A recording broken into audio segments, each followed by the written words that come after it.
Dark crimes, cold cases, secrets that refuse to stay buried.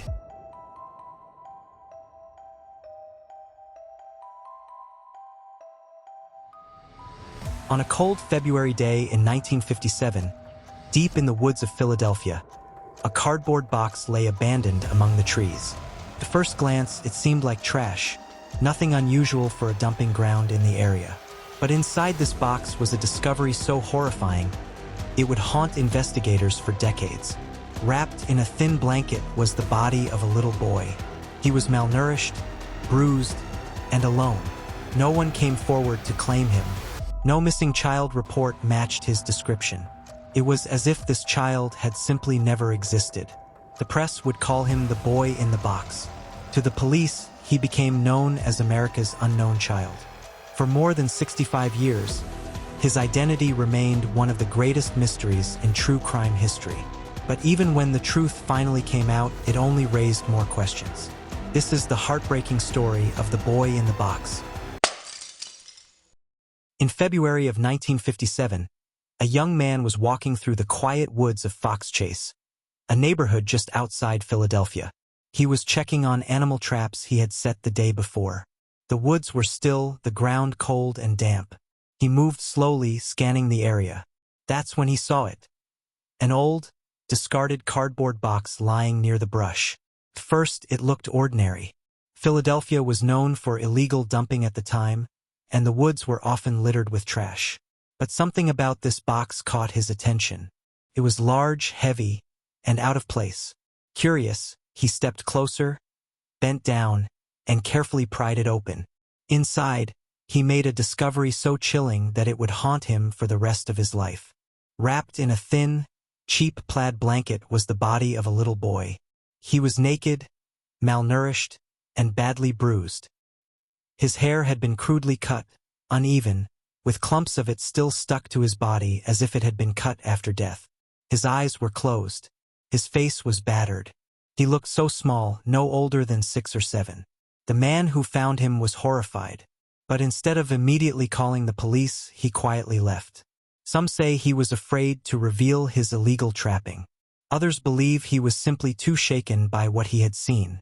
A few days later, another young man discovered the same box. This time, the authorities were finally alerted. Police swarmed the scene. They studied the body carefully. The boy was believed to be between 3 and 7 years old. His cause of death was blunt force trauma to the head. His body bore the marks of years of abuse, malnutrition, bruises, and scars. Yet, there were no signs that anyone was looking for him. Detectives fingerprinted him, hoping for a match. None came. His photograph was widely distributed. Flyers were printed and even slipped into every gas bill in Philadelphia, reaching hundreds of thousands of homes. His case made headlines. Investigators desperately wanted someone, anyone, to recognize him, but no one did. It was as if the boy had never existed. No missing child reports matched his description. No grieving parents came forward. He was completely unknown. The press soon gave him a name, the boy in the box. To the police, he was known as America's unknown child. Detectives poured their hearts into the investigation. Some officers carried his photo in their wallets for years, unable to let go of the case. They buried him in a small grave, with a simple headstone that read, "Heavenly Father, bless this unknown boy." But the mystery only deepened as theories began to spread. One theory pointed to a foster home not far from the discovery site.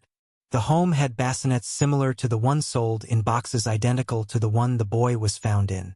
Investigators searched the property, questioning those who lived there. But despite their efforts, no link could be proven. Decades later, in 2002, a woman known only as Martha came forward with a shocking confession. She claimed her abusive mother had purchased the boy from his birth parents. According to Martha, the boy was kept in their home, neglected, beaten, and eventually killed after vomiting in the bathtub. Her story was horrifying, and it seemed to fit some of the facts. But investigators soon discovered inconsistencies, and Martha's history of mental illness made her account unreliable. Other theories emerged.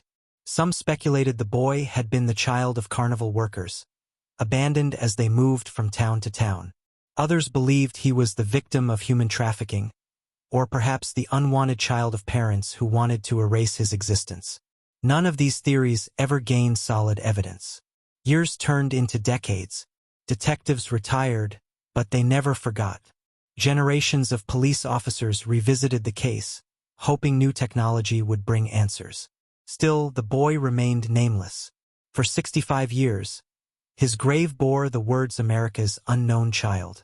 People visited often, leaving flowers and toys, small tokens for a child who had been forgotten in life but remembered in death.